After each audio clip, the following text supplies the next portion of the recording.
Então, olá pessoal, boa noite. Hoje é dia 16 de abril de 2026. Nós estamos aqui com o professor Pedro Luz.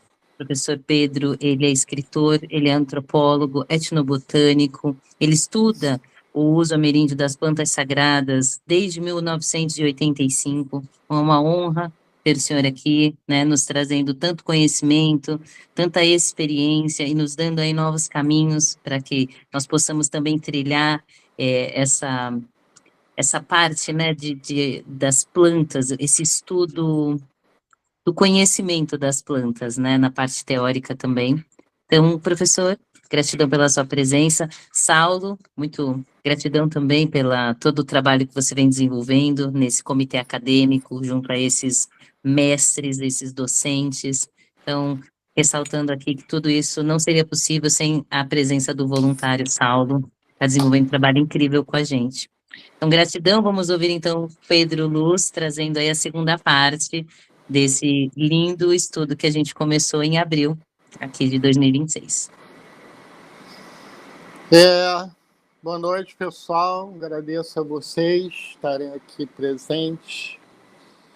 Bom, eu vou dar uma acelerada, né? Como expliquei, que é a última aula, não deu tempo para falar e tudo. E vou cortar também alguns pedaços, né? Depois, se alguém tiver interesse, pergunta. Eu vou cortar a parte sobre o uso medicinal, vou falar só sobre o uso ritualístico, que em alguns casos é medicinal também, mas xamanístico, né? Bom, e peiote, né? Esse cacto que é uma verdadeira bomba de alcaloide. O peiote, a mescalina leva fama, mas mais de 33 alcaloides são encontrados nesse cacto aí. O vestígio arqueológico que a gente tem com a datação mais antiga para uso cultural do peiote nas Américas é de Coahuila, no México, 8.000 anos de idade. 8.000 anos atrás nós tínhamos grupos indígenas lá usando.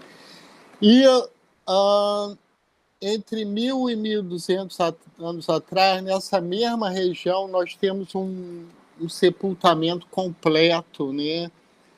Com o cacto como oferenda junto ao morto, e esse cacto continha ainda alcaloide desse cacto, né?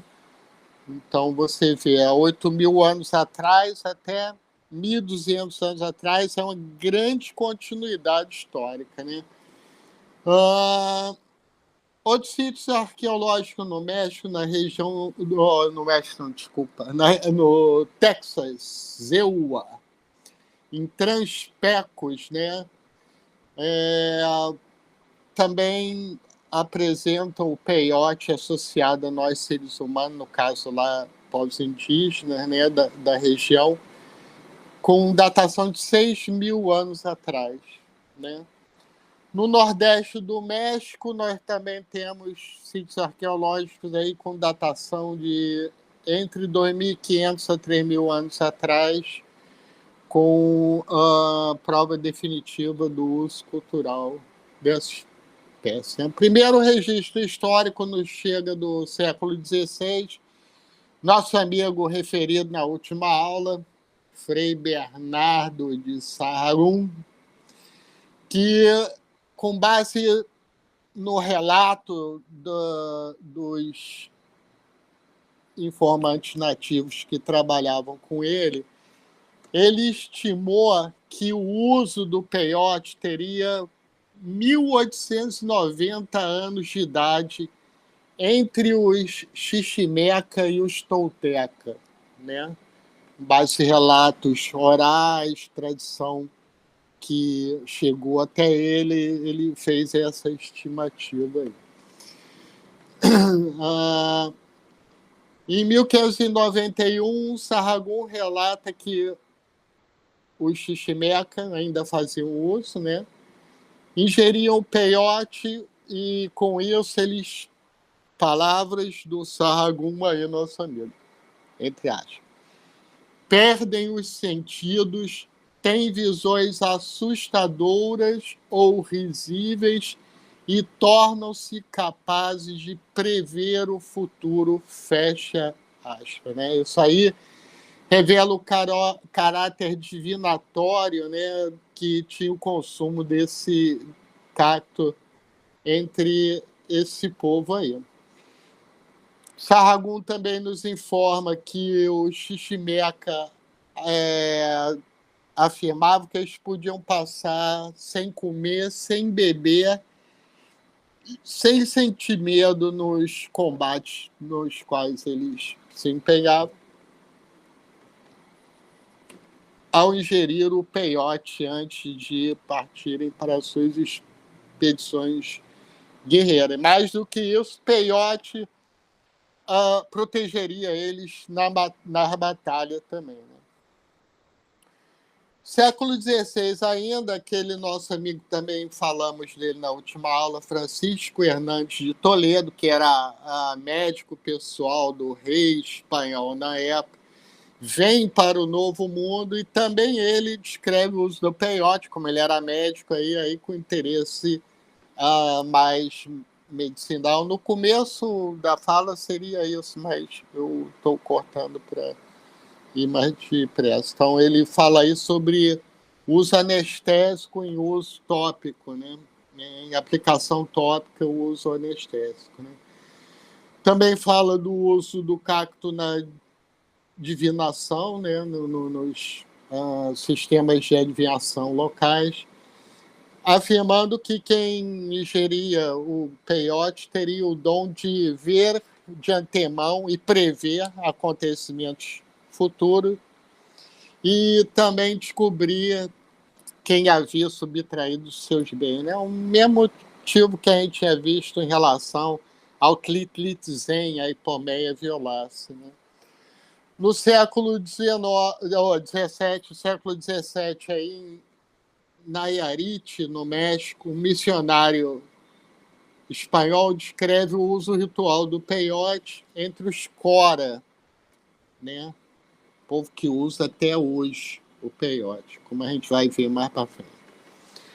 Dizendo que eles consumiam o cacto dançando e cantando em círculo durante toda a noite, né? Características da ingestão ritualística do cacto que ainda se fazem presente entre os grupos indígenas que dele fazem uso presentemente.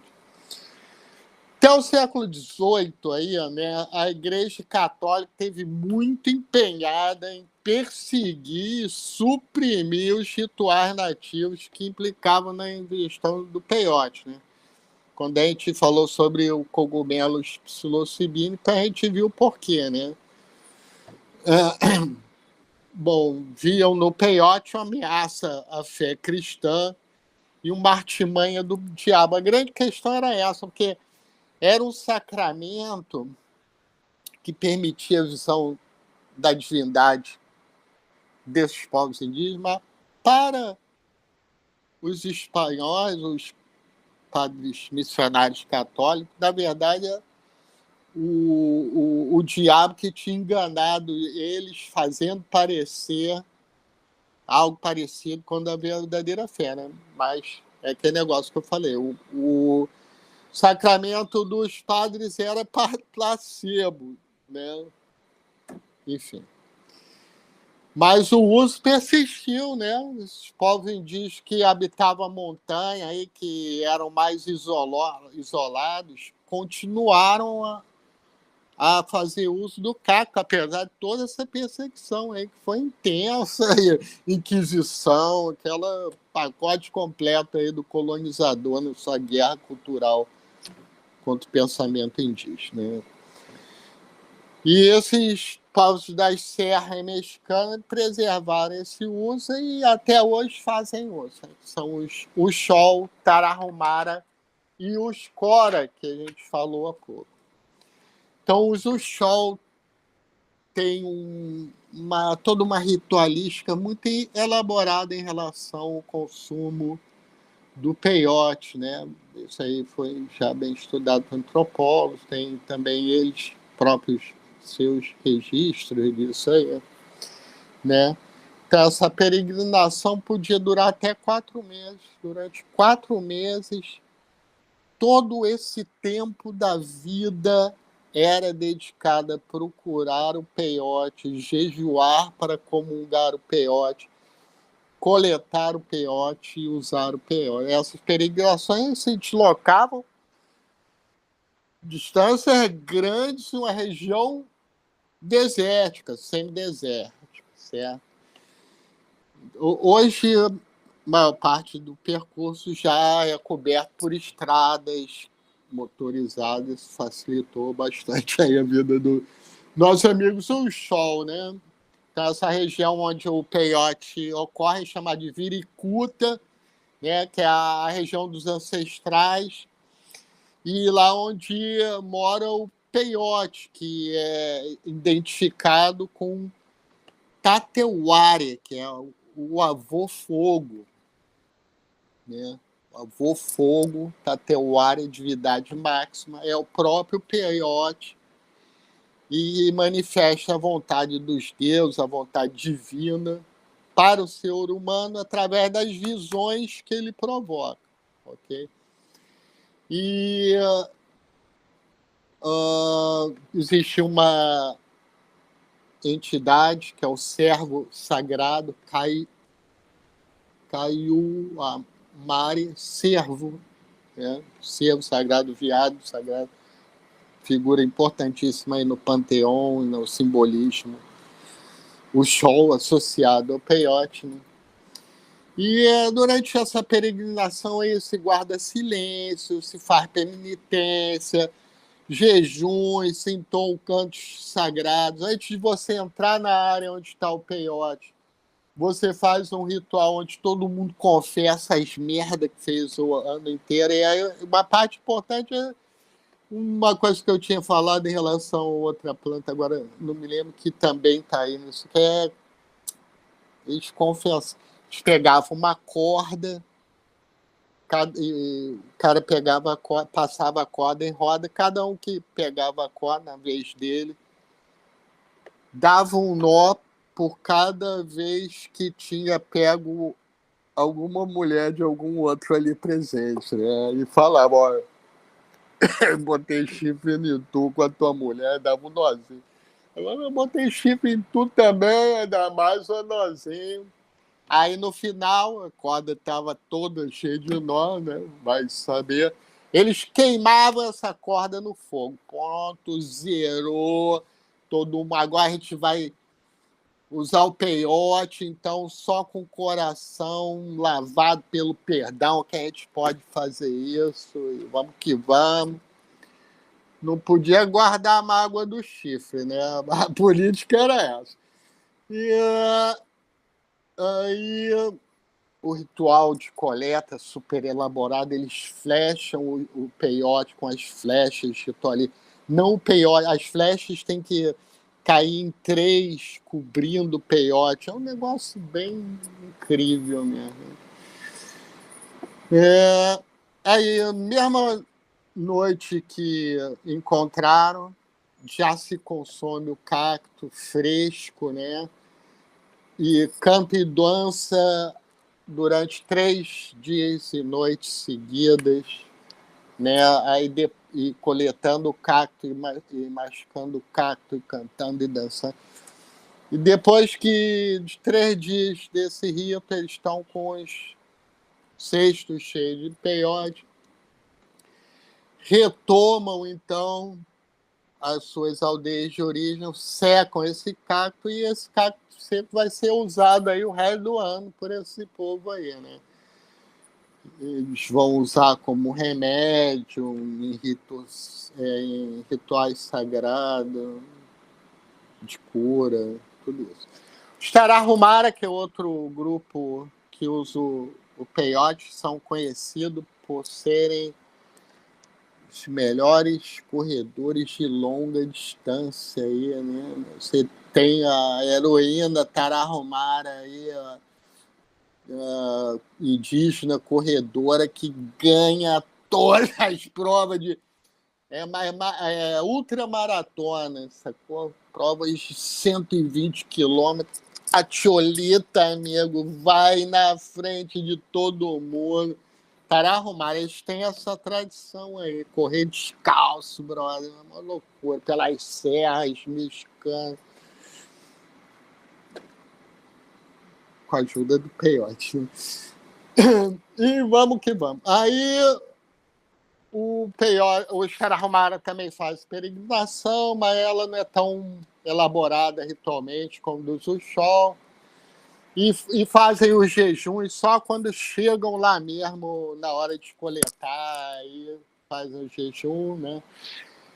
E aí coletam o peiote e retornam às aldeias, então, com o estoque para uma série de cerimônias que eles vão realizar ao longo do ano aí, no seu calendário e ritual, sendo que a principal uma reunião em torno do fogo com a ingestão do peiote, também acompanhado de cantos e dança, né? Também usam para ritos curativos, xamã, né? O que acontece no século XIX com o nosso amigo peiote?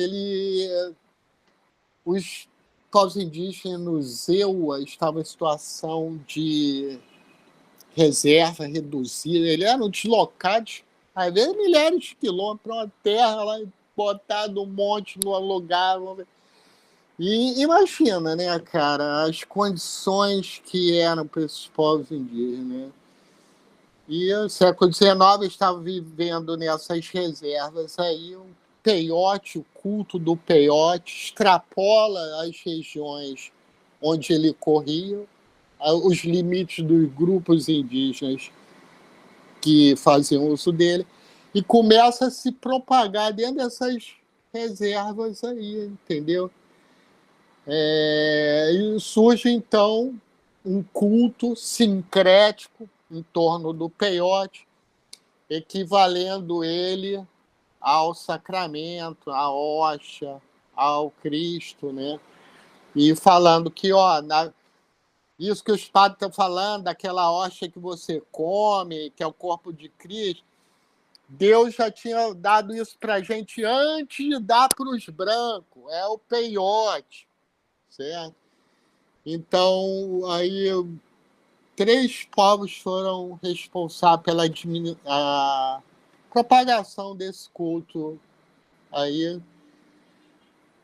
que são os Apache Kiowa e Comanche. Apache Kiowa e Comanche começa a propagar entre os grupos indígenas para o norte, chegando até o Canadá. Então, hoje você tem grupos indígenas canadenses que são membros filiados da NAC, essa organização aí, Native American Church, né? E no primeiro quartel do século XX, 1925, 20 e poucos, com a ajuda do grande etnobotânico Richard Evans Schultz, que é um queridíssimo etnobotânico, tudo sangue bom, ele ajudou aí esse pessoal a entrar com um processo junto ao governo dos Estados Unidos para assegurar o direito deles de fazerem o uso sacramental do peiote. Demorou só 70 anos, meu povo. Somente em 1995, a Suprema Corte norte-americana deu ganho de causa aí, a NAC, Native American Church. Mesmo assim, tem um detalhe, tá? Lá nos Estados Unidos, para ser preto, a política é one drop, né? Se tu tiver uma gota sangue negro, um bisavô seu era preto, é preto. Agora, no caso do peiote para NAC, assim, só pode indígena. E tem que ter, no mínimo, 25% de sangue indígena. Quer dizer, ou o avô paterno ou a avó materna, ou o avô materno ou a avó materna, tem que ser 100% indígena, para você ter o direito constitucional de comungar com o peiote dentro dos rituais da ANAC, tá? E eles têm missionários, são empenhados, tá? Em propagar. Eu fiz trabalho da ANAC aqui no Rio de Janeiro, com o missionário Cheyenne, coisa fina.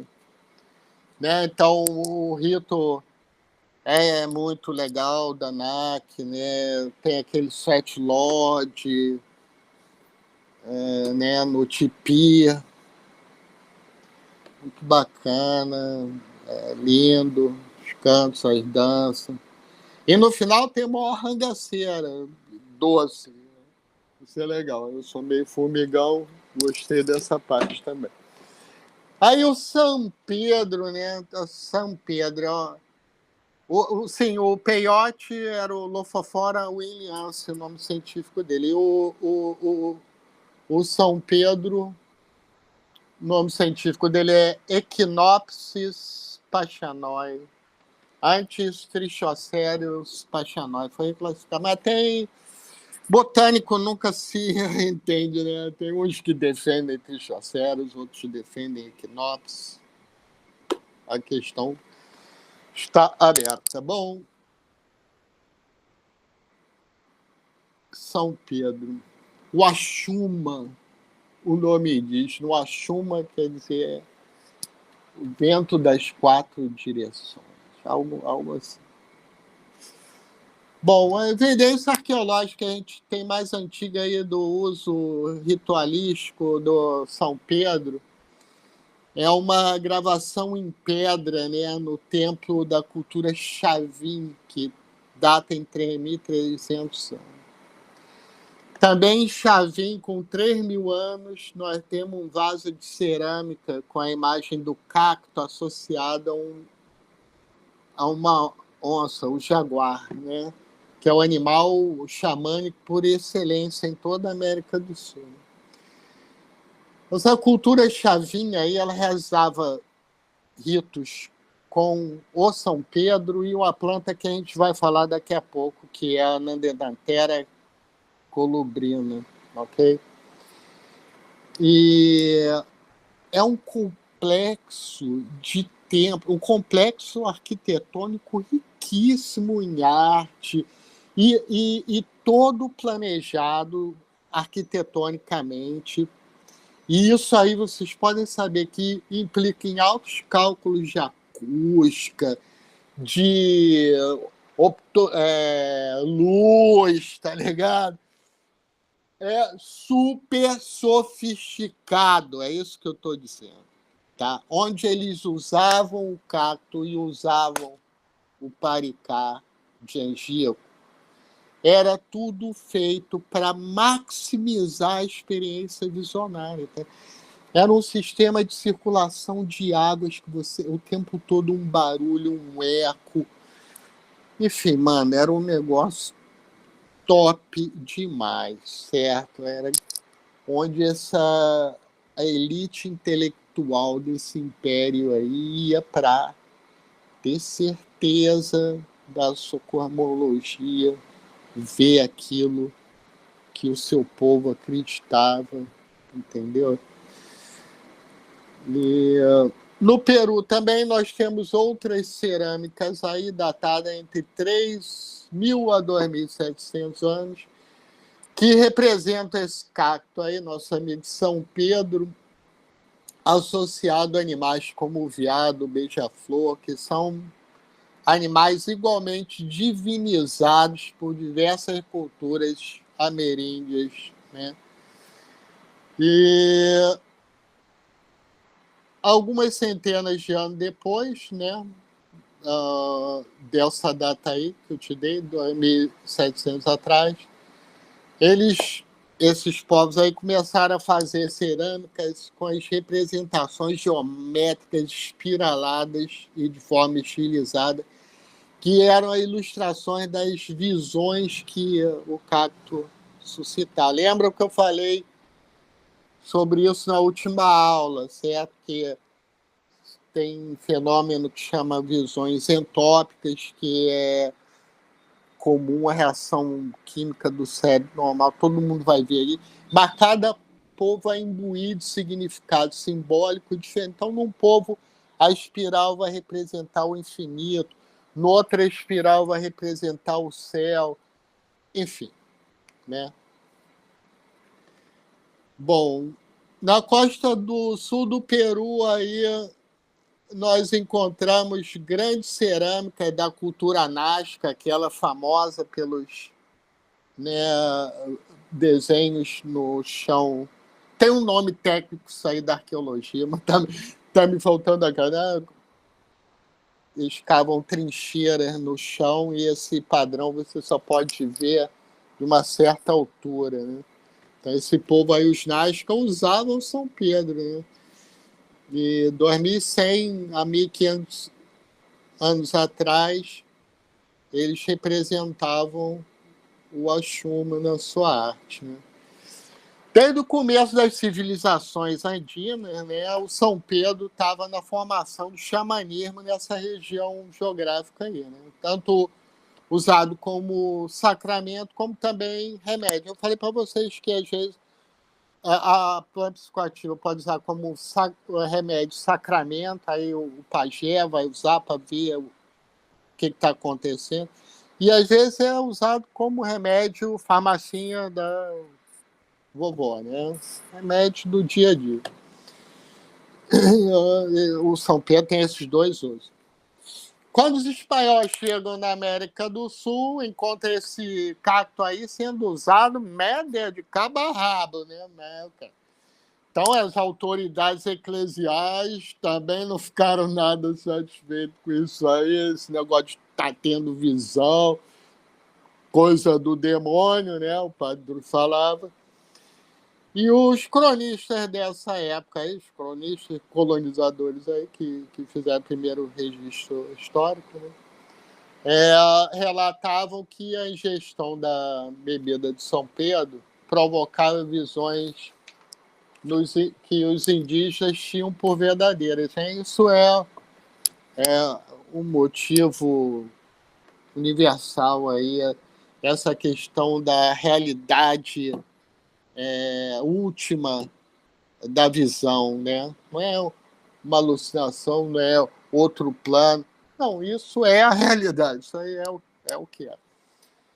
Bom, um oficial espanhol do século XVI, em Cusco, que era a capital do Império Inca, né, conta que os incas permitiam a certos sacerdotes fazerem uso desse cacto que proporcionava a esses especialistas aí assumirem a forma que quisessem. Isso é coisa muito típica do xamanismo indígena, né? Você assumir a forma de outro ser. Se deslocar na visão, né? Grandes distâncias, em um tempo muito curto, e ver acontecimentos que estavam se dando, tinham se dado, ou ainda iam se dar em outros lugares, né?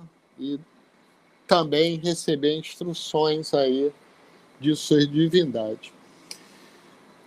Então, logo de cara, eles já começam a perseguir os espanhóis, né, em nome novamente da fé, da pureza católica, da pureza da fé católica, melhor falando.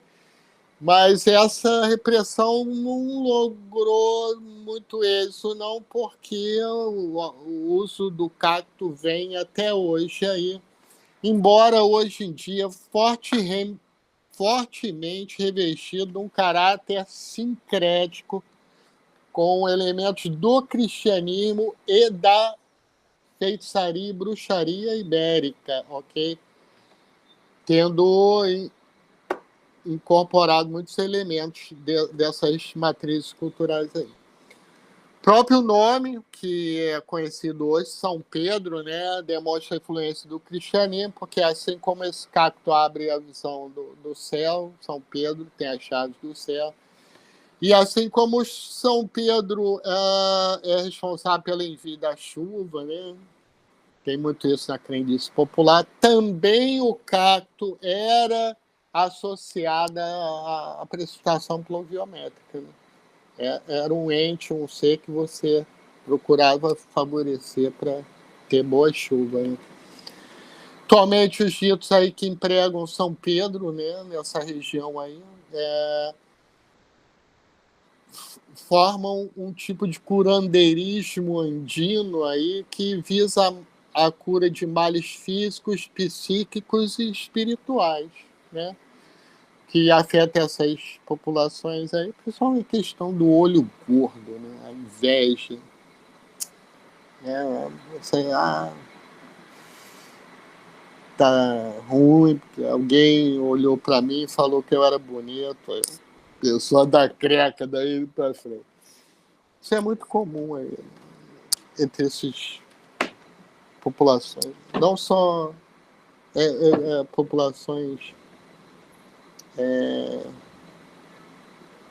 latino-americanas, na América do Sul toda, né? Também usam o pajé, o oficiante da cerimônia, usa o cacto para ver o que está acontecendo, né? Quais as forças que estão atuando aí ou a pereba que deu no pé, ou a minha cabeça que anda confusa, ou tô ouvindo vozes à noite, tá esquisito o negócio. Então eu fatio o cacto, ferve durante horas para fazer essa bebida chamada simora. Também entram outras plantas, né, aditivas, algumas delas psicoativas, né, e principalmente na família Solanácea. E outros elementos aí, carga simbólica, né, como poeira de cemitério, dedo de múmia dos Andes, essas coisas. Então, o cacto mais valorizado é o de 4 sulcos. Eu cultivo São Pedro, nunca vi de 4 sulcos, tá? Deve ser raro mesmo. Porque representa os 4 pontos cardeais, que é o nome original dele, né? O Axuma, vento dos 4 pontos cardeais. Alguma coisa assim. Mais comum de 7 sulcos mesmo, porque até hoje todos que eu vi só tem 7 sulcos. E também é cabalístico, né? Esse negócio do 7. Aí. Depois eu vou contar uma história em relação ao 7, se tiver tempo.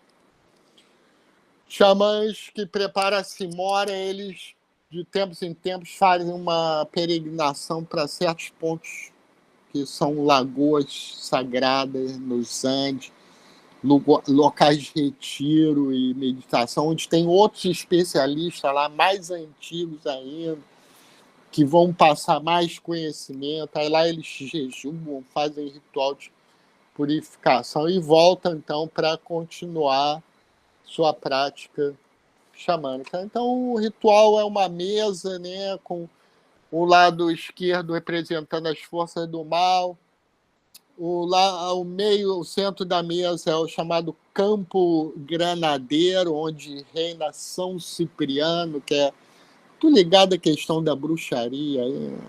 Livro negro de São Cipriano, você compra na banca de jornal aqui no Rio de Janeiro, ou pelo menos comprava há algum tempo atrás.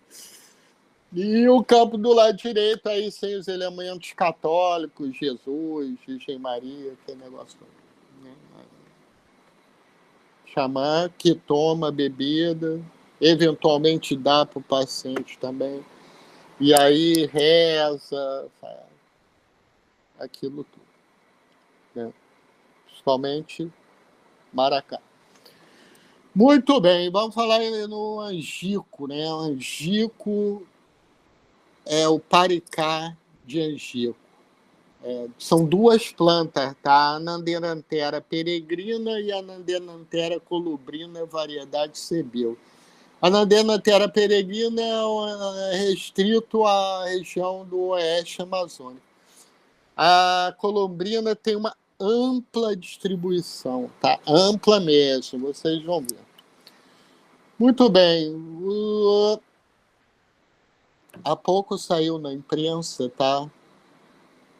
uma atualização em relação a esse sítio arqueológico que eu vou falar aqui, noroeste da Argentina, que onde se encontrou o vestígio arqueológico definitivo do uso ritualístico aí das sementes da Neandertera colombiana. São cachimbos com restos das sementes carbonizadas dentro, né? Lembrando aí que essas sementes contêm 5-metóxido de metiltriptamina, 5-OH de metiltriptamina e a própria dimetiltriptamina, sendo o principal alcaloide aí o 5-OH, também chamado de bufotenina, certo? Mas tem bastante DMT também. Então, esses cachimbos aí foram datados 5.200 anos de idade, ok? 5.200 anos. Antes tinha achado um com 4.500 anos de idade. Isso foi atualizado há pouco. No Peru, a gente tem material que são bandejas e tubos inaladores, que essas sementes eram secas e pulverizadas, botava numa bandejinha, fazia carreira, isso mesmo, as carreirinhas, mandava no canudo. Era assim, tá? E essa parafernália aí, 3.000 anos de idade, achou bandeja e tubos inaladores com essa datação.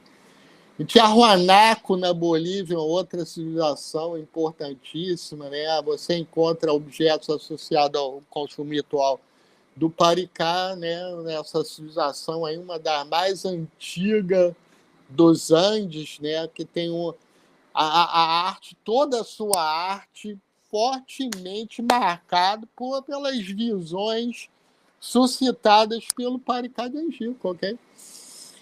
Em São Pedro da Atacama, no Chile, nós temos também artefatos usados para inalação do Paricá de Angico em todas as sepulturas. Neguinho ia pro além com a bandejinha e o canudo, porque todo mundo sabe que no Paraíso não falta pó, né?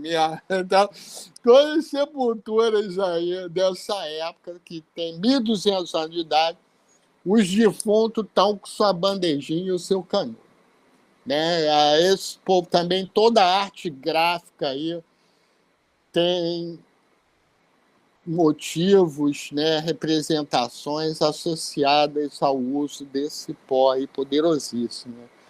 Então, Brasil, Chile, Colômbia, Peru, Haiti, República Dominicana e Porto Rico encontra-se prova do uso do angico, Paricá de Angico, contexto ritualístico, na pré-história das Américas, tá? E o relato histórico mais antigo é de 1496. Sim, alguém que chegou com Colombo. Então, fala dos Taino, que foi onde eles bateram primeiro, né? Colombo. Quer respirar fundo quando eu falo esse nome, né? Mas isso é outra conversa. Vou bater na madeira aqui. Eles chamavam Paricá de Angico de corroba, né? E usavam isso para se comunicar com o mundo espiritual e terem visões.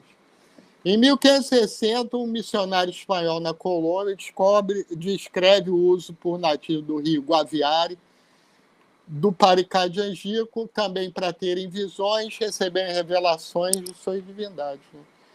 Os povos ameríndios aí dos Andes já faziam uso, muito antes da conquista, do Paricá de Angico, obtendo as sementes por uma ampla rede de troca, ok?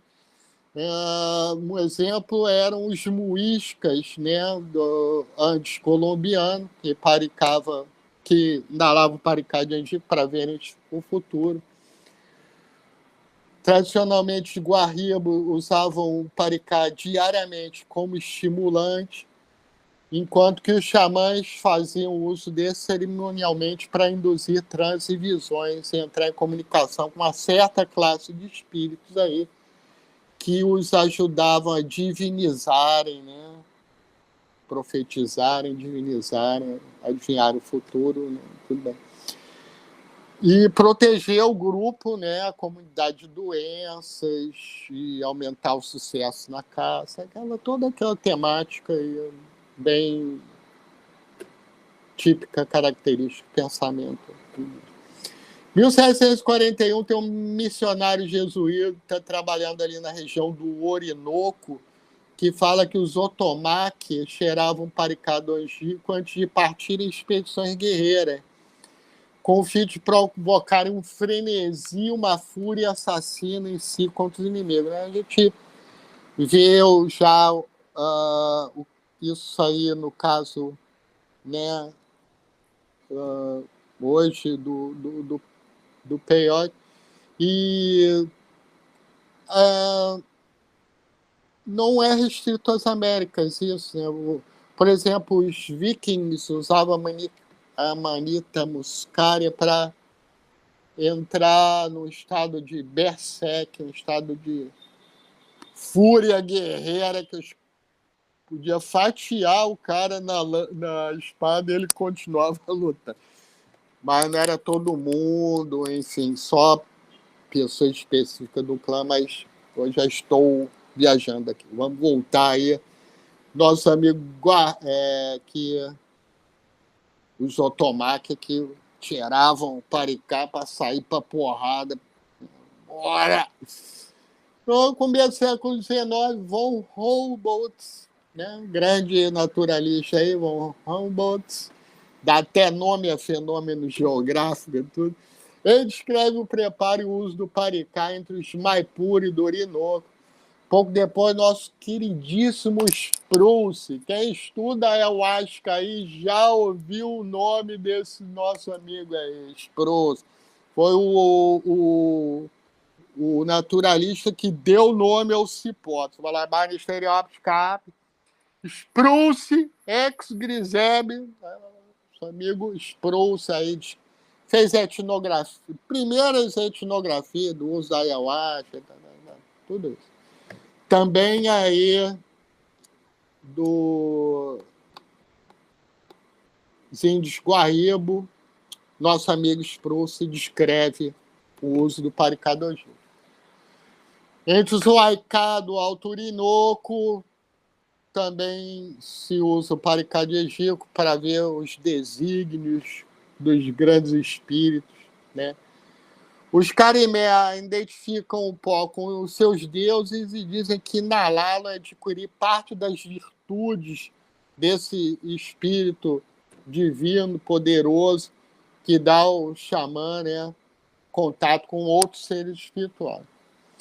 Para os Cachuianã, o paricá de angico purifica, fortifica e permite contato com o espírito animal, personificação da natureza, que cada um que usa o paricá, né, pode ver, e o xamã com ele entende as falas, instruções de um ser chamado Utaraé, que é o chefe de todos os pajés que vem trazer instruções aí. Os Lule inalam o paricá de angico em ritos destinados a proporcionar chuva, né? Ritos propiciatórios da chuva, que é muito importante aí antes é uma região seca. Os Uixi apresentavam, tem um povo que chama Uixi, eles são um povo que tem o uso contínuo mais antigo de um enteógeno nas 3 Américas, tá? Então ele é um povo que está aí há vários séculos, se não milênios, e usam o paricá desde sempre. Então esse povo, entre todos os povos nas 3 Américas, são que a gente tem documentado que fazem uso há mais tempo, continuamente, bota aí milhares de anos, tá? De substância enteógena, no caso paricá do angico. Agora tem grupos que não cheiram o paricá, eles usam as sementes pulverizadas em enemas, ok? Todo mundo sabe o que é enema, eu vou ter que dar uma descrição gráfica do negócio, tá bom, né?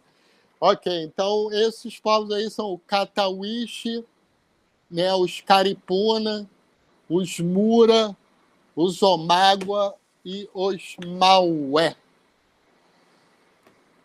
Então, tanto na Inalado como o enema, né, o paricá, ou como mistura em bebidas alcoólicas. Às vezes vocês faziam isso, misturavam o pó em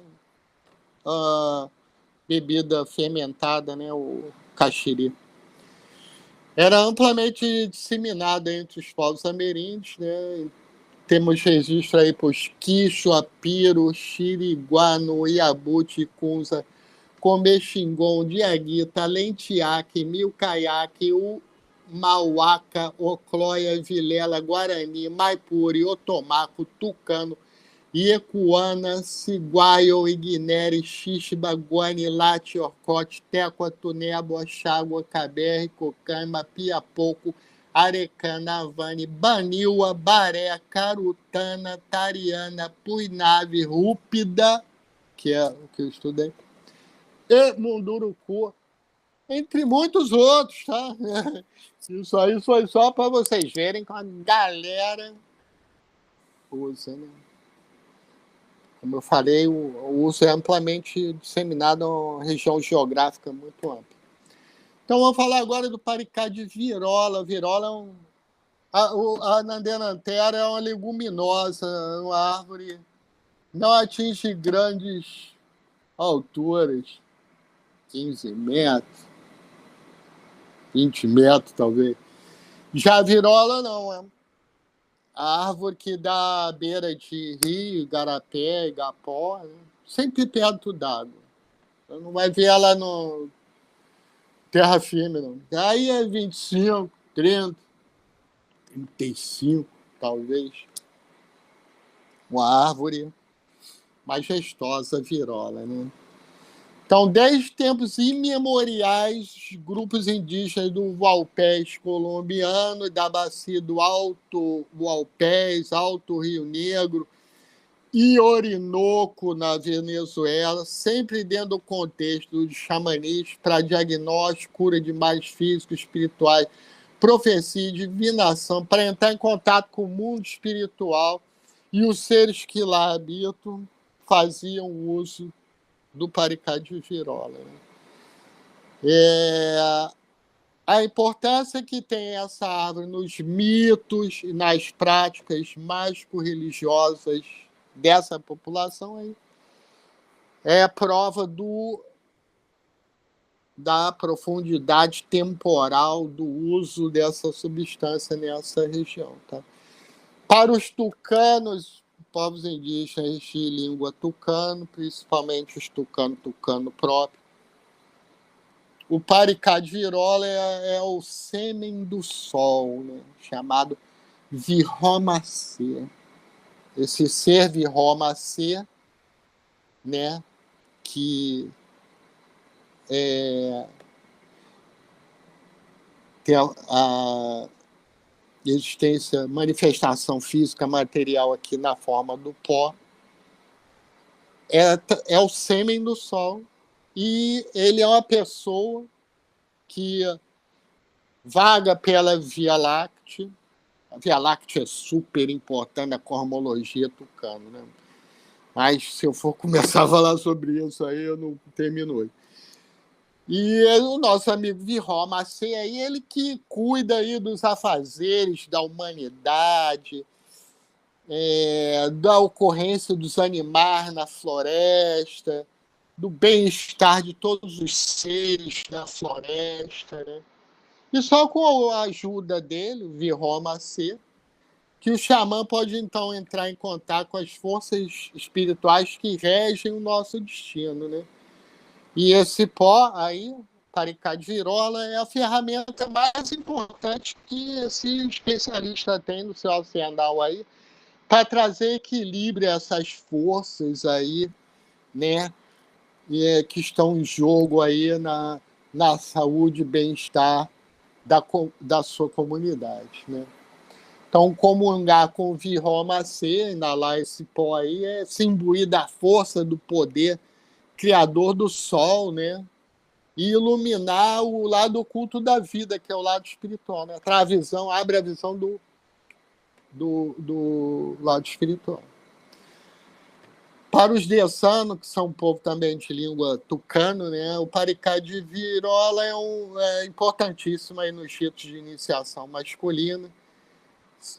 A ocasião que os meninos, né, vão se tornar homens, e um processo que implica aí no aprendizado de como preparar e utilizar esse pó, porque ele é próprio do ethos masculino adulto dentro dessa sociedade.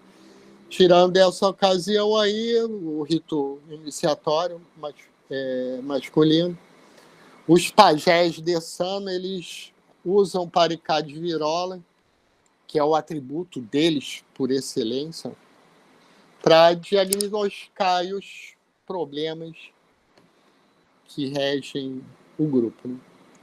Bom, agora falar do uso Rúpida, né? Que foi o povo que eu vivi 1 ano e 4 meses entre eles. O Paricá de Virola é importantíssimo, certo? Vocês vão ver até uma relação fortíssima com a ayahuasca, né? Bom, esse pó, ele é pensado como um ser mítico, certo? Esse ser mítico aí, chamado de Shenhet, tá? Ele é uma pessoinha que você vê ele, cheira, começa a ver a pessoinha, que é o Shenhet. Tem 15 centímetros de altura, assim, mais ou menos. E não importa se foi uma vez só que tu cheirou Paricá de Virola, o Shenhet vai andar contigo o resto da tua vida, ok? Cheirou, o nome do pó é Shenhet também, é o ser e o pó. Cheirou Shenhet, ele vai dar contigo. Você é dos nossos agora, meu irmão. Vou te acompanhar. Tamo juntos. Ok? E é esse ser aí que, quando você for tomar a ayahuasca depois, ele que vai te explicar a visão. Ó, isso aí que tu tá vendo com o carpia, que é como eles chamam, bebida preparada a partir da banistereótica, quer dizer isso, isso, isso. Ok?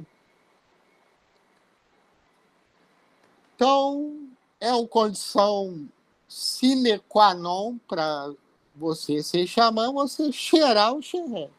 Okay? Sem isso, você não vira pajé de jeito nenhum.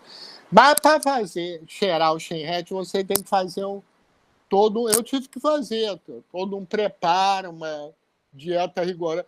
Essas dietas rigorosas amazônicas, para mim, são muito fáceis de fazer, mas porque eu sou vegetariano desde os 14 anos de idade. Estou com 62 anos. A maior parte das restrições é carne. Eu já não como isso mesmo. Então, quer dizer, não é sacrifício nenhum ficar sem comer jabuti.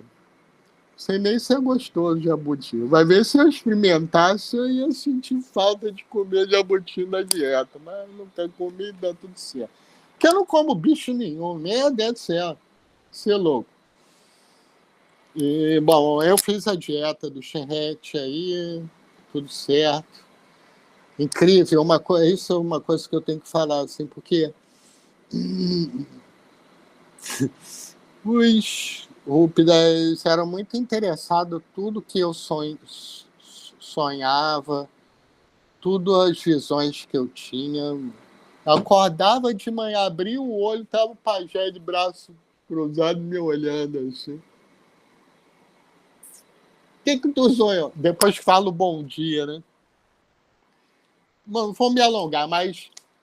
E quando eu cheirei Shenhet primeira vez, que eu depois relatei minhas visões e conversando e fazendo a etnografia, impressionante, porque eu tive as visões que eles esperavam que eu tivesse, ok?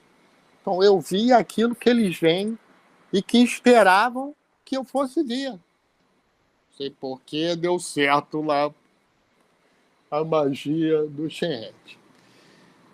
Bom, o Yanomami, Paricá-de-Virola, meu Deus, importância cultural fundamental aí, presente diariamente na vida social.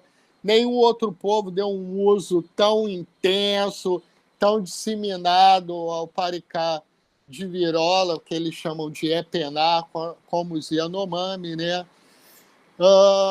É mais do que só restrito ao pajé, não, faz parte do próprio ethos masculino, de você ser guerreiro, ser caçador. Diariamente tem a rodinha do Epená, todo mundo dá os... Eles, ao contrário do Paricá de Angico, que é no Checheira Carreira, na bandejinha, o de Virola é um canudão, você enche aquilo ali, dá umas 30, 45 gramas do pó, põe um lado uma extremidade na tua narina e do outro lado o amigo sopra. Pá! Aquele pó, ai meu, você sente o tampo da cabeça levantando assim. E aí começam as visões, né? Enfim. Eu tenho um amigo meu que ele trabalhou com o grupo Yanomami muito isolado, que eles não falavam português nem nada. E na hora de... E lá você tem um cara que sempre você vai soprar para ele vai soprar para tu. É o teu irmão no sopro. E aí, na hora dele ir embora da aldeia, esse irmão de sopro dele abraçou ele. Eles não falavam português, nada. Abraçou ele, todo emocionado, e falou: puta que pariu! Que foi a única coisa em português que ele aprendeu, porque quando o meu amigo recebia aquele pó na narina, ele, puta que o pariu! Na hora dele ir embora, a galera abraçava ele, puta que o pariu! Emocionado, né? Mas, em suma,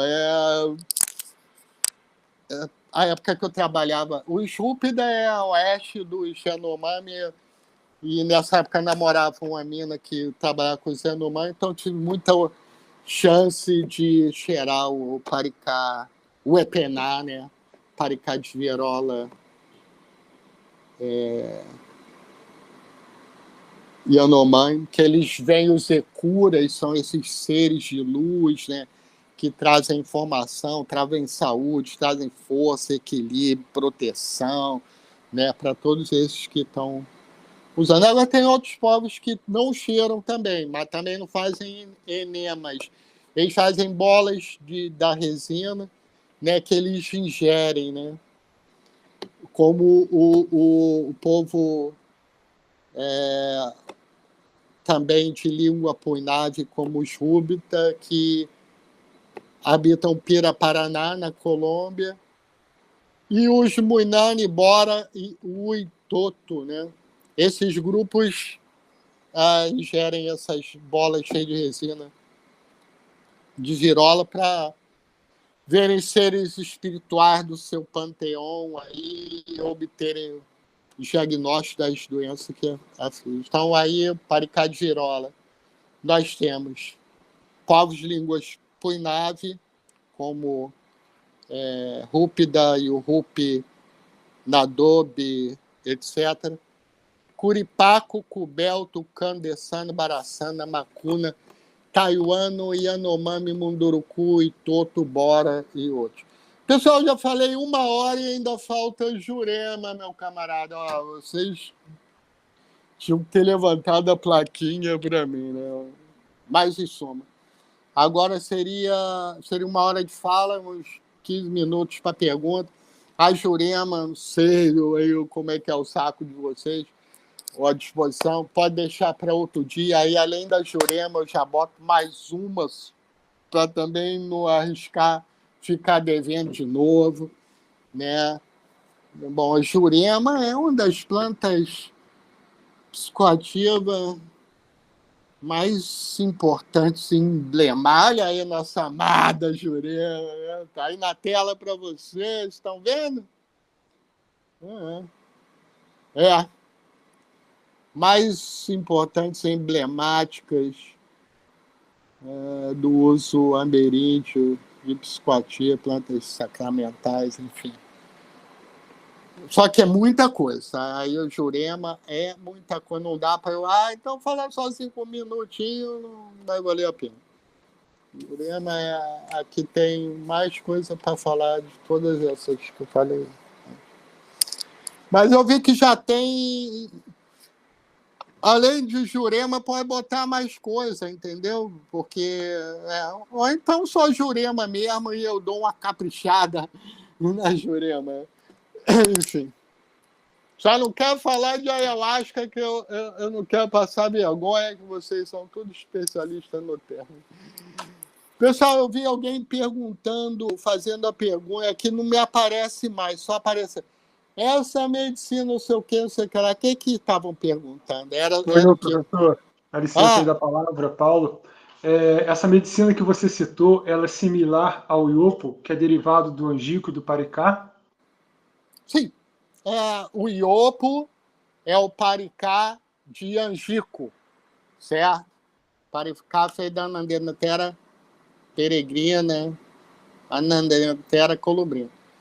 Esse aí é o paricá de virola, né? Os Yanomami chamam de epenal, os Rúpidas chamam de xenrete, enfim. Ana, tá com a palavra, aproveita aí e faz a sua pergunta. Beleza.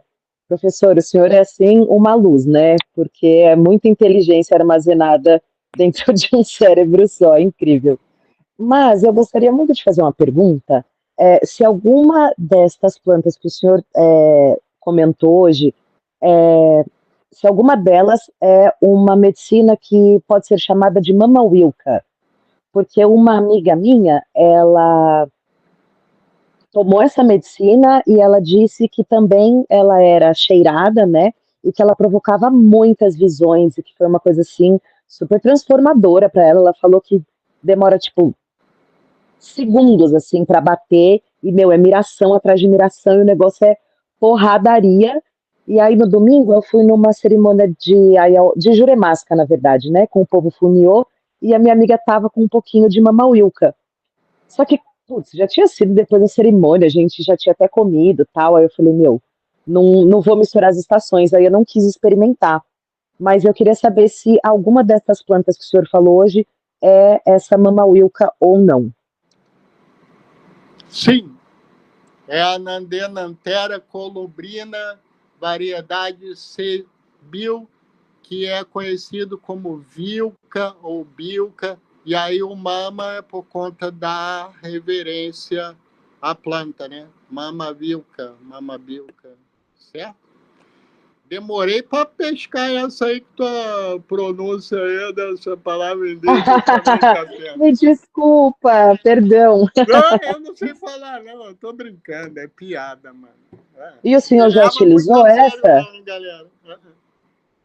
Eu procuro não me levar tanto a sério, porque senão não dá. Essa o senhor já utilizou? Porque a minha amiga falou que assim é um negócio transcendental, que ela falou que ela viu tudo que era possível de ver numa miração.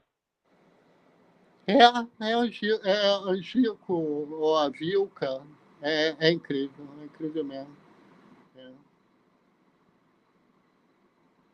Agora, assim, tem que saber preparar, certo? Se não é o pó muito grosso, se você não faz direitinho o pó muito grosso, meu Deus, cara, aquilo fica... irrita muito a mucosa nasal.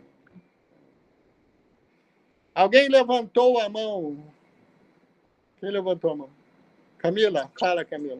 Fui eu. Bom, agradecer, né, o professor mais uma vez por toda essa aula, todo esse conhecimento. E eu vou ler aqui uma pergunta que o Vangevaldo, ele fez aqui, ó. Ele pergunta assim, o Vangevaldo Santiago. Ele pergunta, professor, esse paricá referido é o mesmo rapé de paricá que consagramos hoje? Não, aí entrou rapé é outra coisa, tá? Rapé é tabaco. Tem N receitas de rapé com diferentes plantas medicina. Paricá é paricá, rapé é rapé, ok?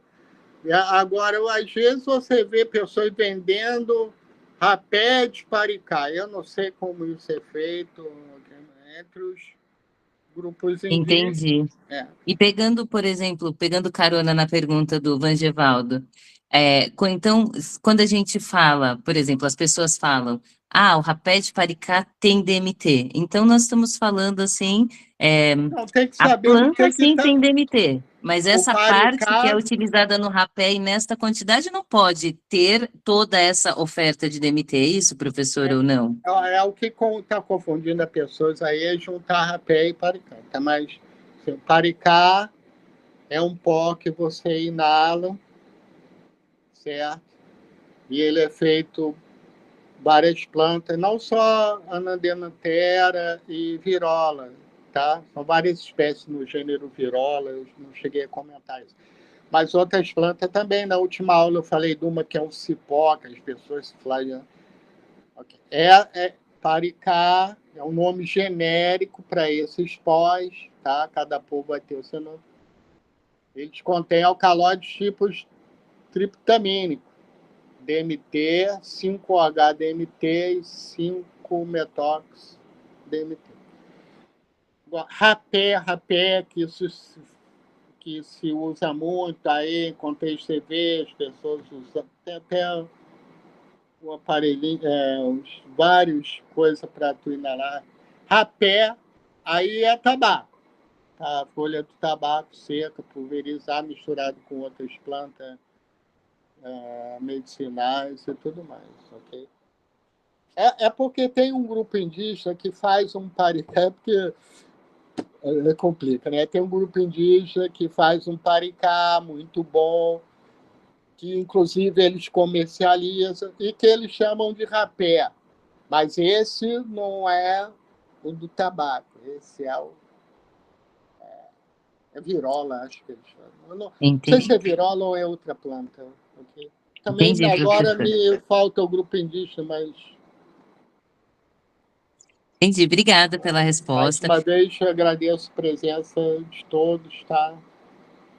Muito obrigado pela atenção.